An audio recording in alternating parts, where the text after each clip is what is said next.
내가 이것을 너희에게 이름은 너희로 실족하지 않게 하려 함이니 사람들이 너희를 출교할 뿐 아니라 때가 이르면 무릇 너희를 죽이는 자가 생각하기를 이것이 하나님을 섬기는 일이라 하리라. 그들이 이런 일을 할 것은 아버지와 나를 알지 못함이라. 오직 너희에게 이 말을 한 것은 너희로 그때를 당하면 내가 너희에게 말한 이것을 기억나게 하려 함이요 처음부터 이 말을 하지 아니한 것은 내가 너희와 함께 있었음이라. 지금 내가 나를 보내신 이에게로 가는데 너희 중에서 나더러 어디로 가는지 묻는 자가 없고 도리어 내가 이 말을 함으로 너희 마음에 근심이 가득하였도다. 그러나 내가 너희에게 실상을 말하노니 내가 떠나는 것이 너희에게 유익이라.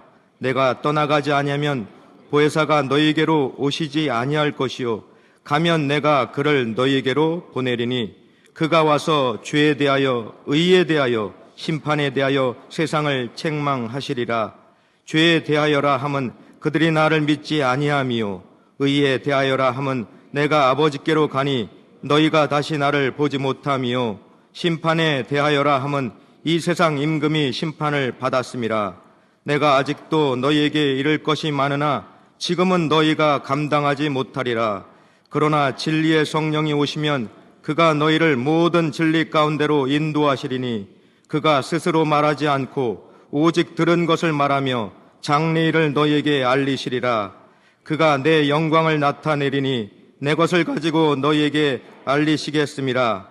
무릇 아버지께 있는 것은 다 내 것이라. 그러므로 내가 말하기를 그가 내 것을 가지고 너희에게 알리시리라 하였노라. 아멘.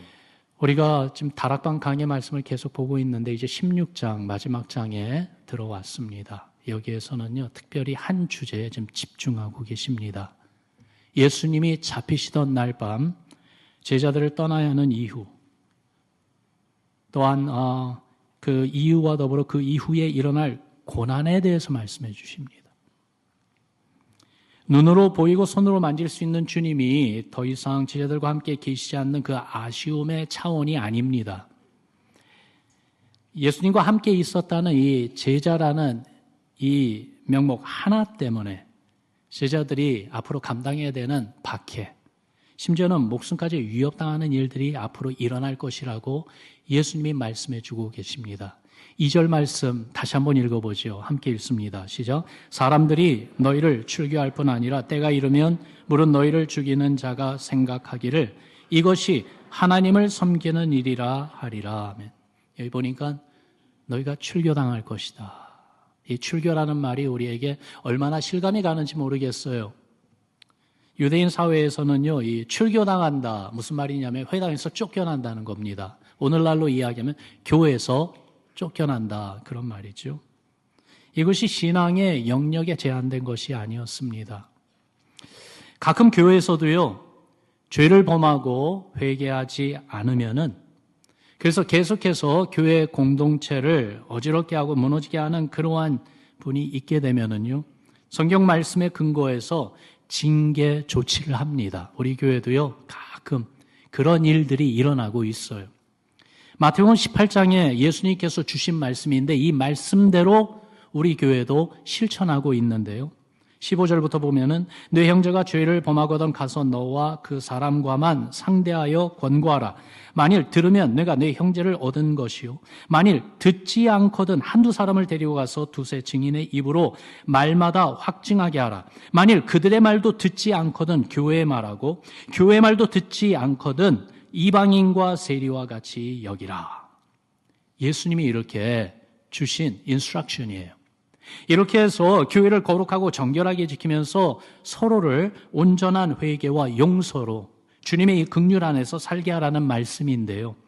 그런데 끝까지 회개하지 않을 경우에는 어떻게 하라고 하셨냐면 맨 마지막 부분에 명시된 것처럼 이방인과 세리와 같이 여기라 그랬어요.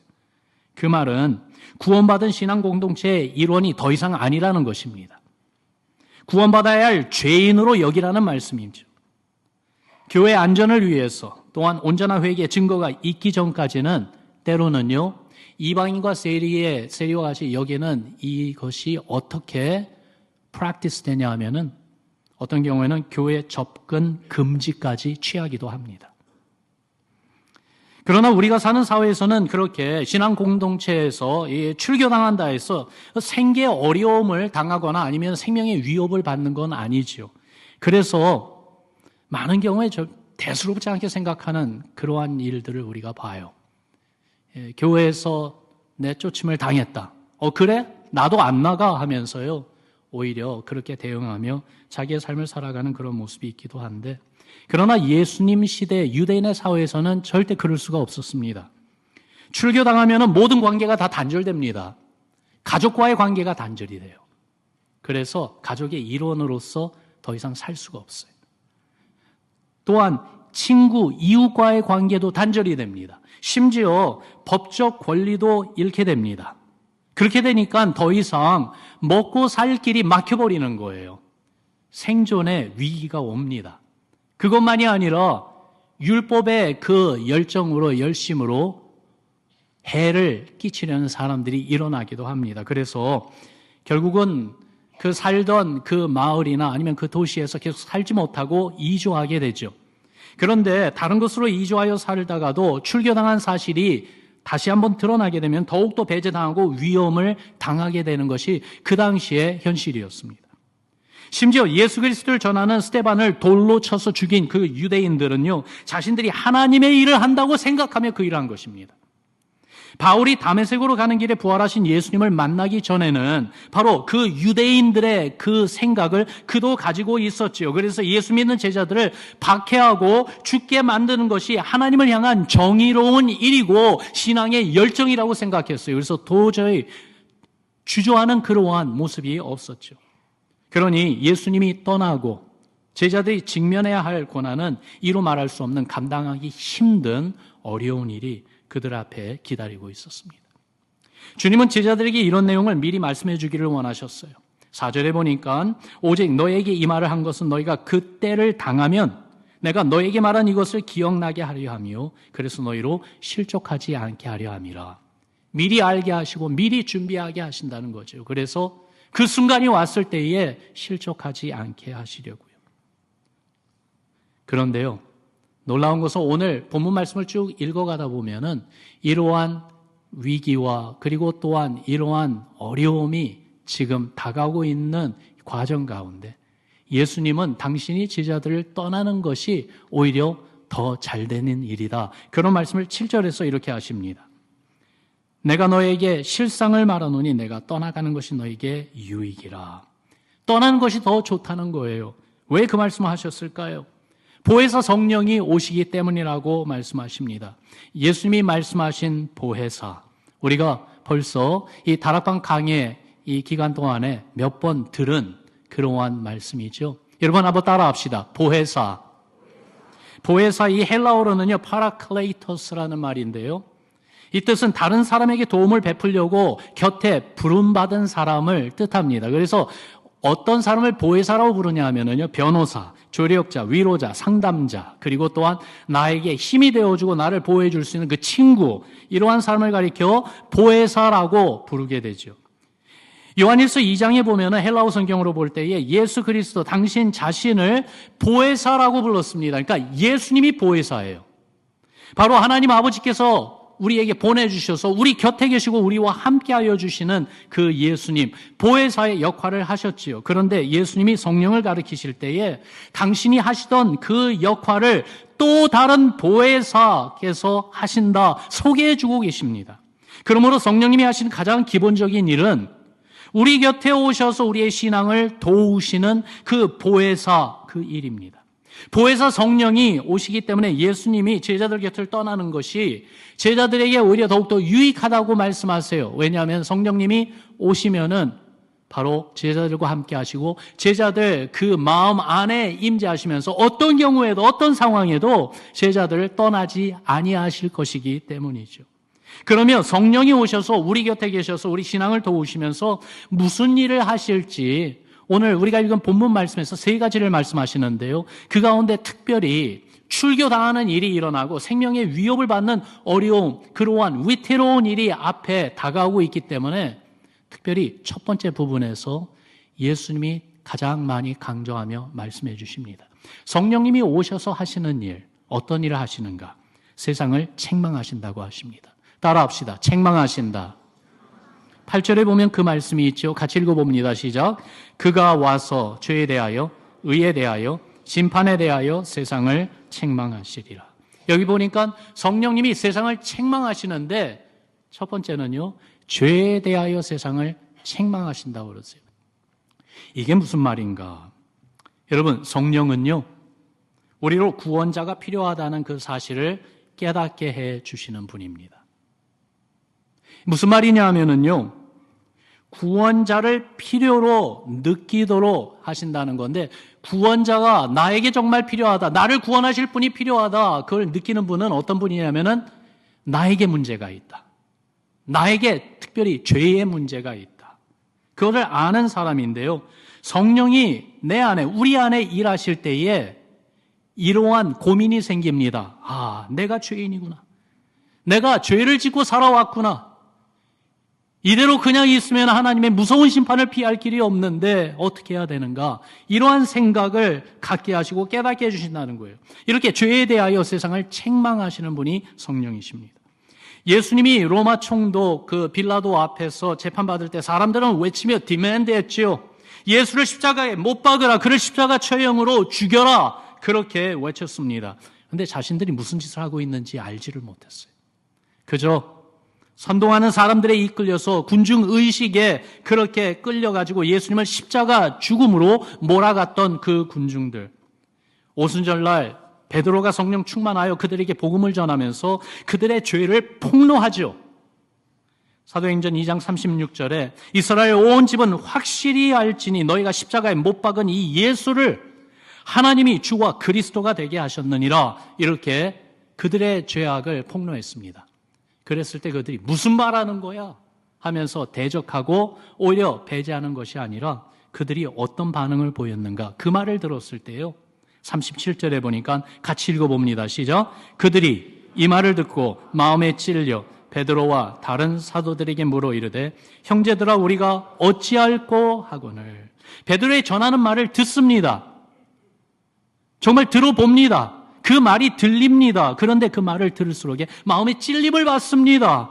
두려웠습니다. 괴로웠습니다. 하나님이 보내주신 자기들의 메시아를 십자가에 달려 죽게 한 죄를 지었으니 얼마나 무서운 죄를 지었는지 그걸 깨닫게 되니까 정말로 무서웠어요. 두려웠어요. 이 죄를 어떻게 해결할 수 있을까? 우리가 어찌할꼬 하면서 그들이 정말로 두려움에 떨게 되었습니다. 여러분, 성령이 그들 가운데 일하고 있었던 것이요.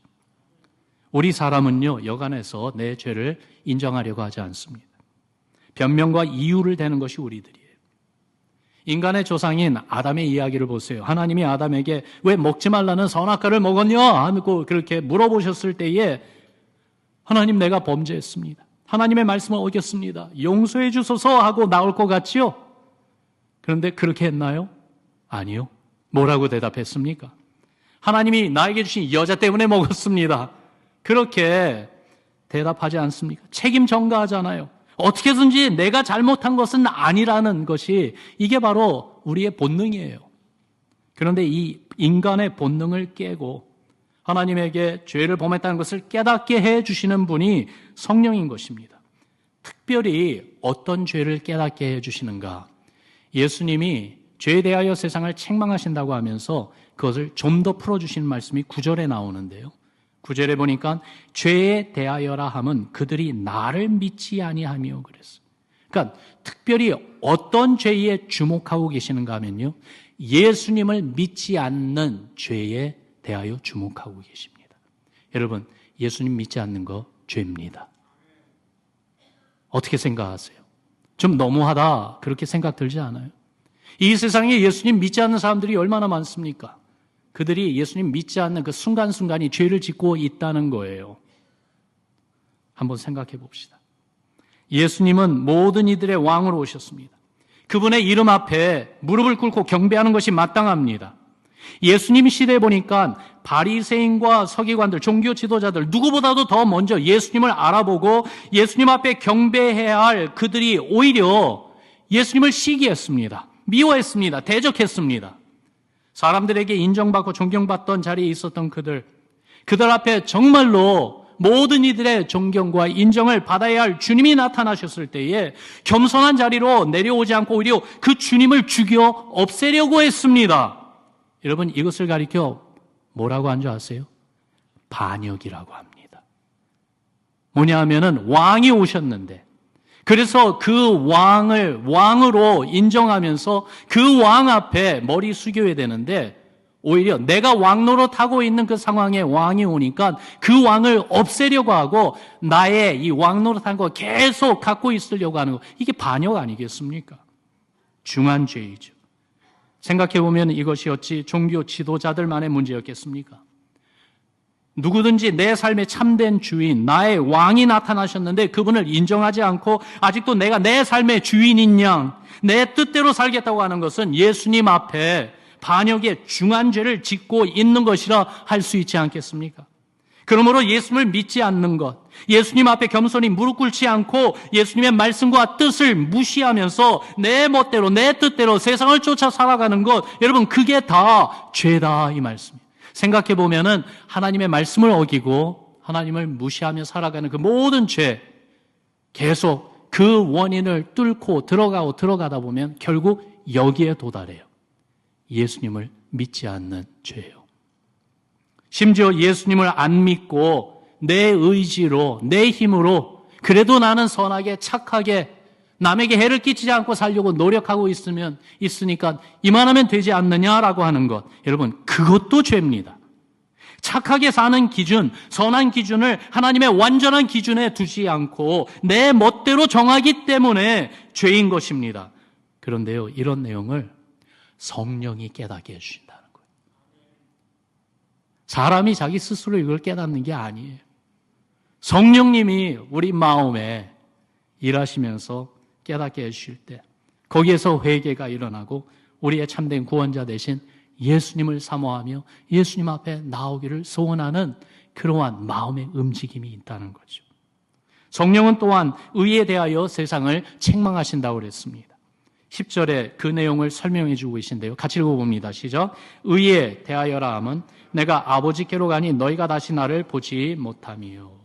여기서 내가 아버지께로 가니, 예수님이 하늘로 승천하여 가신 것을 가리키는데, 여러분, 주님이 십자가에서 죽임당하신 것은 우리 죄를 대신하여 우리 모두의 죄값을 폐하시기 위해서 죽으신 것이죠. 그리고 3일 만에 부활하신 것은 그분이 죄가 없는 의로운 하나님의 아들이심을 증명하는 사건이었습니다. 하나님 아버지께서 예수님을 다시 살아나게 하시고 하늘 보좌로 돌아가게 하신 것은 예수님이 옳았고 예수님을 대적하던 세상 권세자들이 다 틀렸고 잘못했음을 보여주는 것입니다. 종교 지도자들은요, 예수님이 하나님의 뜻을 거역한 죄인이라는 것을 명백화시키기 위해서 구약의 말씀에 의존하여 그를 나무에 달려 죽게 만들고 싶었어요. 하나님의 말씀에 나무에 달려 죽는 자는 저주를 받은 자라는 말씀이 있거든요. 그러나 주님이 부활하셔서 하늘로 승천하심으로써 정말 그들의 생각과 그들의 판단이 다 틀렸고 예수님만이 정말로 의로운 분이라는 것을 증명하는 사건이 되었죠. 그래서 하늘로 승천하심으로 영원한 의로움이 되신 예수님이십니다. 사람들은요, 선한 행실과 종교 의식으로 자신들의 그 의를 내세우려고 하지요. 그러나 이것은 하나님 앞에 너무나도 헛된 것입니다. 로마서 10장에 보니까 2절 3절에 이런 말씀이 있어요. 내가 증언하노니 그들이 하나님께 열심히 있으나 올바른 지식을 따른 것이 아니니라. 하나님의 의를 모르고 자기 의를 세우려고 힘써 하나님의 의에 복종하지 아니하였느니라. 이 말씀은요, 유대인을 가리켜 말씀하시는 것인데, 여러분, 유대민족은 선민사상 또한 율법주의로 자기들의 그 특별함과 자신들의 의의를 내세우는 그러한 사람들 아닙니까? 이러한 이스라엘 향해 말씀하시는데, 이 가운데 우리가 특별히 주의 깊게 보아야 할 것은 여기 3절 첫 부분에 하나님의 의를 모르고 하나님의 의가 있다는 것을 말씀해 주고 계세요. 이 하나님의 의를 알아야 된다고 말씀하세요. 이 하나님의 의로움을 우리가 받아야 한다고 말씀하고 있습니다. 우리가 알아야 되는, 우리가 받아야 되니 하나님의 의, 이게 도대체 무엇인가? 그 다음 4절에서 바로 설명해 주세요. 4절 말씀 같이 읽어봅니다. 시작. 그리스도는 모든 믿는 자에게 의를 이루기 위하여 율법의 마침이 되시니라. 아멘. 여기 보니까 하나님의 의가 무엇이라고요? 그리스도다라고 말씀하고 있어요. 예수님을 믿는 모든 성도들에게 주님이 하나님의 의로움이 되어주시는 거예요. 주님이 이루신 이 온전한 의로움, 부활과 승천으로 증명하신 주님의 영원한 의로움, 그것을 예수님을 마음에 영접하여 믿는 우리에게 주시는 것이지요. 여러분, 그걸 가리켜 justification, 칭의라고 말합니다. 믿음으로 구원받은 성도에게 주시는 은혜인데 더 이상 죄인이 아니라 하나님 앞에 의인이라 일컬음을 받는 은혜 말이죠. 성령이 아니고선요, 이 사실을 깨달을 수 없다는 거예요. 성령이 아니고서는 계속해서 자기의 의를 주장하면서 자기 자신을 내세우고 또한 자기의 뜻대로 살려고 하는 것이 사람인데, 성령이 일하실 때에, 성령이 책망하실 때, 내 의가 아니구나, 하나님의 의, 바로 예수 그리스도, 주님이 나에게 주시는 그 의로움을 내가 의지해야 되는구나 알게 된다는 것이죠. 성령이 세상을 책망하실 때 또한 마지막으로 심판에 대하여 세상을 책망하신다고 합니다. 11절 말씀에 그것을 또 설명해 주시죠. 같이 읽습니다. 시작. 심판에 대하여라 함은 이 세상 임금이 심판을 받았습니다.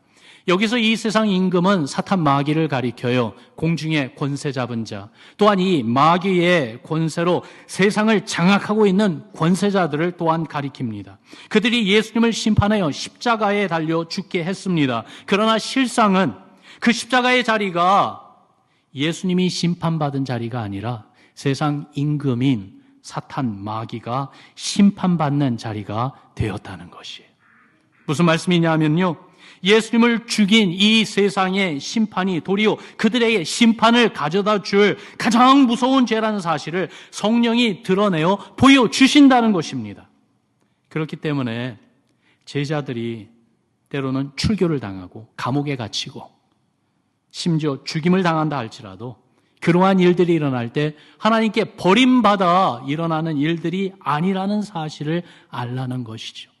예수님 십자가에 달려 죽임당하셨지만은, 그러나 그것이 하나님께서 그를 버리신 것이 아니라 우리를 구원하시기 위하여 하나님의 구속의 사건을 이루시고 예수님 다시 살아나게 하신 것처럼, 그렇게 주의 제자들도 때로는 고난과 생명을 내어주는 그 자리까지 간다 할지라도 주님이 그 신앙을 기뻐하시고 다시 살아나게 하시는 놀라운 기적을 보여주실 거라는 것이죠.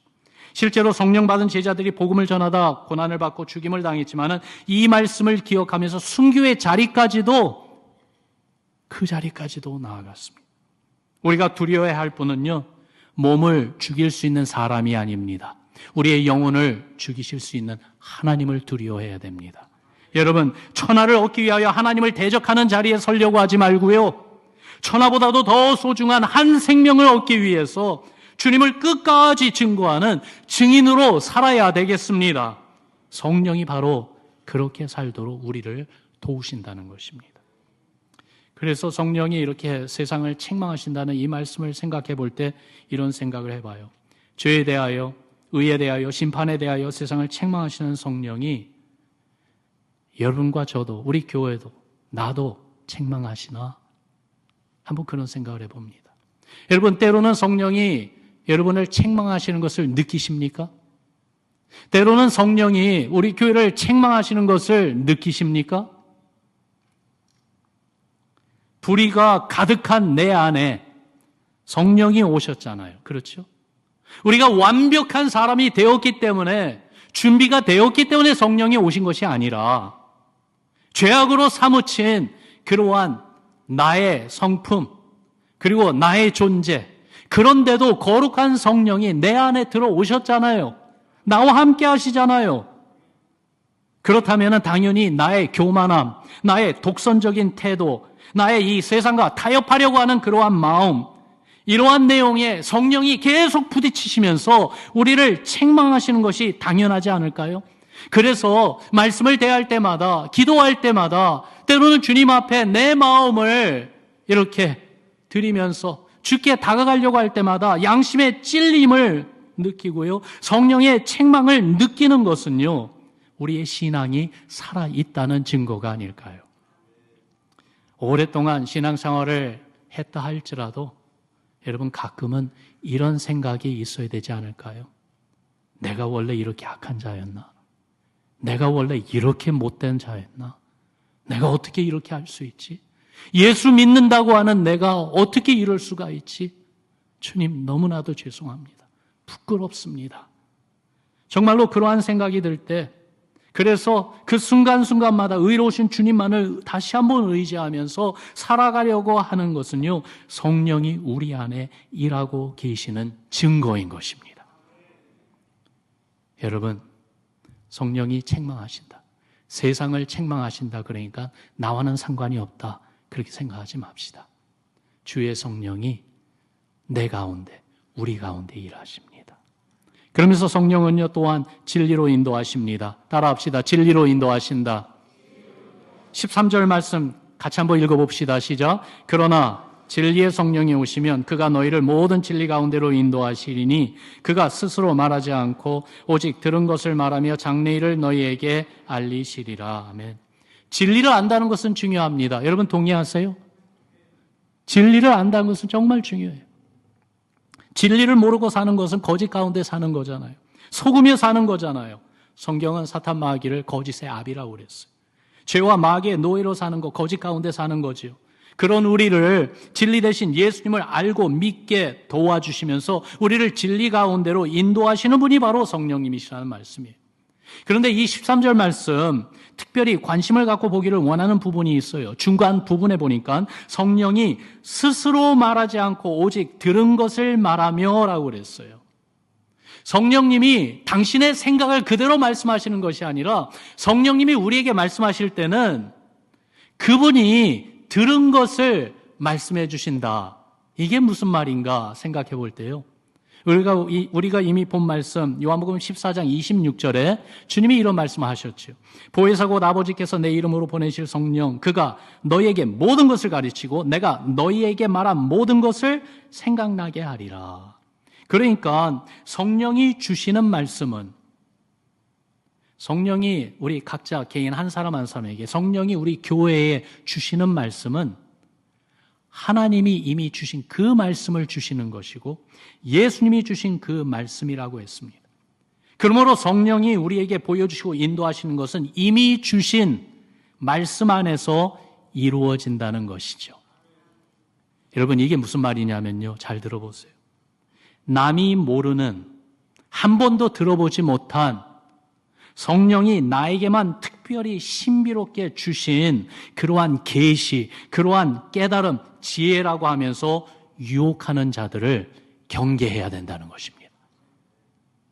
주님이 우리의 구원을 위해 주신 말씀은 성경 66권 그것으로 끝이 났습니다.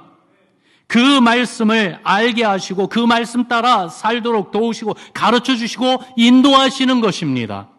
그렇기 때문에 성경 66권에 있는 말씀 외에 다른 이야기를 하면서 성령이 하나님의 말씀이라고 주셨다 할 때 그것은요, 마귀의 유혹이고 시험입니다.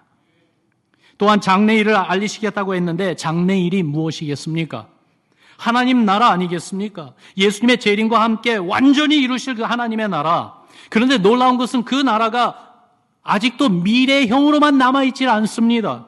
예수님이 세상에 오시며 하나님 나라를 이미 가져다 주셨습니다. 예수님이 우리의 구세주의 왕으로 인정받는 그 현장은 하나님의 나라가 이미 임한 곳이지요. 그래서 그곳이 우리 마음이고 우리 믿음의 가정이고 우리 교회가 하나님의 나라입니다. 그러면 하나님 나라가 더욱더 자라가도록 힘쓰는 것이 우리의 사명인데요. 여러분, 성령은요, 우리를 진리로 인도해 주시면서 거짓된 세상에 붙들려 살지 말고 하나님 나라에 대한 소망을 가지고 살도록 말씀 안으로 인도해 주신다는 것입니다. 그러므로 성령의 인도하심을 따라 산다면요, 우리가 이렇게 말할 수 있어야 되겠어요. 나는 하나님 나라 때문에 일하고 산다. 여러분 한번 같이 읽어봅시다. 시작. 나는 하나님 나라 일 때문에 일하며 산다. 월요일부터 한 주를 살아갈 때 생업의 현장에서 열심히 뛰며 살아가신 성도 여러분, 뭘 위해서 그렇게 열심히 사십니까? 먹고 살기 위해서요? 좀 더 잘 살기 위해서요? 자녀들을 위해서요? 예, 좋습니다. 그것들이 틀리다고 말씀드리지는 않겠습니다. 그러나 그거보다도 더욱더 궁극적으로 더욱더 중요한 이유가 있어야 되겠지요. 내가 하는 모든 일, 결국 하나님 나라 일 때문에 이렇게 일합니다. 내가 하루하루 살아가는 이유, 그리고 그 목적은 하나님 나라 일을 이루기 위해서 오늘도 삽니다. 이렇게 말할 수 있다면 얼마나 좋겠습니까? 하나님 나라를 보여주고 하나님 나라를 이루어가기 위해서 내가 하는 모든 일을 하나님 나라에 초점을 맞추며 살아가는 신앙. 여러분, 그 모습이 우리의 일상에서 나타났으면 좋겠습니다. 성령이 내 안에 우리 가운데 함께 하시고 일하신다는 증거입니다. 그러면서 성령은 마지막으로 그리스도의 영광을 나타내십니다. 따라합시다. 영광을 나타내신다. 14절 말씀에 그가 내 영광을 나타내리니 내 것을 가지고 너에게 알리겠음이니라. 성령이 하시는 일의 최종 목표입니다. 마치 달리기 하는 선수가요, 그 피니시 라인 테이프를 끊으려고 열심히 달려가지고는 그 레이스, 경주를 완주하면서 승리하는 것처럼요, 성령님이 우리 가운데 일하시고 내 삶 가운데 일하시면서 결국 이루기를 원하시면서 꼭 이루어내시는 것은 무엇이냐면요, 그리스도의 영광을 드러내시는 것이에요. 예수님은 그분의 생애를 통해 하나님 아버지의 영광을 드러내셨어요. 그리고 성령은 예수님의 영광을 나타내십니다. 그래서 예수님의 영광이 나타남으로 하나님의 영광을 드러내시는 거예요. 예수님이 누구신지 바로 우리의 구세주요, 왕 중의 왕이시고 주 중의 주이심을 분명히 드러내심으로써 예수 그리스도의 영광을 나타내시는 분이 성령이십니다. 여러분, 내 영광이 아닙니다.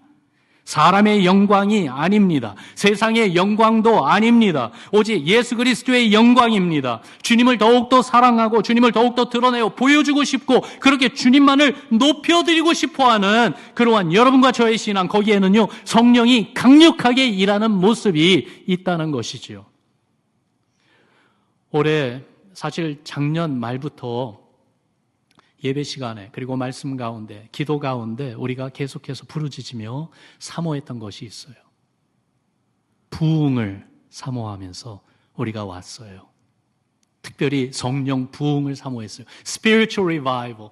그것을 위해서 우리에게 성령 충만한 하나님의 능력을 경험하게 해달라고 성령 충만을 위하여 기도하고 나왔습니다. 이런 단어가 우리 교회를 표현하는 단어가 되었으면 참 좋겠어요. 뉴비전 교회 하면은 성령 충만, 뉴비전 교회 하면은 성령의 부흥이 있는 곳, 여러분들의 신앙을 증거하는 이런 말이 되었으면 좋겠어요. 그렇다면은요, 이 성령 부흥과 성령 충만, 이 사건은 어떻게 나타나겠습니까? 성령 부흥이라는 게 도대체 뭐예요? 성령 충만하다는 것이 도대체 뭡니까? 주님이 주신 이 말씀에 의거해 볼 때에 그건 다른 것이 아니라 그리스도의 영광을 나타내는 거예요. 예수님만을 높이는 거예요. 오직 예수님께만 모든 크레딧, 모든 영광을 돌리는 거예요. 오직 예수님만 드러내는 것입니다. 그렇게 생각해 볼 때에 주님이 주신 이 오늘 본문의 말씀을 가지고 최종 그 초점이 맞춰지고요. 그리고 목표가 분명해져요. 우리 신앙은 성령의 부흥을 경험하며 성령의 충만함을 경험하며 살아가기를 원하는데 그것이 어떻게 나타나는가? 이 one phrase로 잘 정리가 된다고 생각이 돼요. 뭐냐 하면 여러분 따라합시다. 오직 예수. 한 번 더요. 오직 예수. 한 번 더 하겠는데요. 좀 소리를 내서 한번 해봅시다. 시작. 오직 예수. Jesus only. 이것이 성령이 우리 가운데 일하시며 이루고자 하시는 목표예요. 왜요? 오직 예수님 안에만 하나님의 구원이 있기 때문에요. 오직 예수님 안에만 생명, 영생이 있기 때문에 그래요. 오직 예수님만을 통해서 하나님께 나아갈 수 있기 때문입니다. 오직 예수님만 우리의 구주이시고 우리의 하나님이시기 때문입니다. 여러분, 오직 예수의 신앙으로 사는 겁니다. 오직 예수. 바로 이러한 믿음의 고백과 믿음의 삶으로 살기를 다시 한번 마음에 다짐하는 이 순간 되기를 바랍니다. 오직 예수의 신앙으로 살겠노라고, 그것을 위해서 주의 성령이 우리 삶에서 여러분 때로는 책망도 하시고 항상 진리로 인도하시고 모든 일에 그리스도의 영광을 나타내는 일에 다시 한번 헌신하고 다시 한번 도전하게 하시고 그렇게 쓰임받는 기쁨과 감격으로 살아가는 여러분과 저 우리 모두가 되기를 주의 이름으로 축원합니다.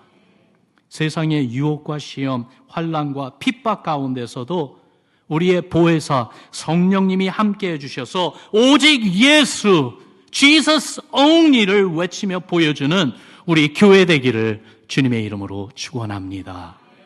우리 같이 기도하겠습니다.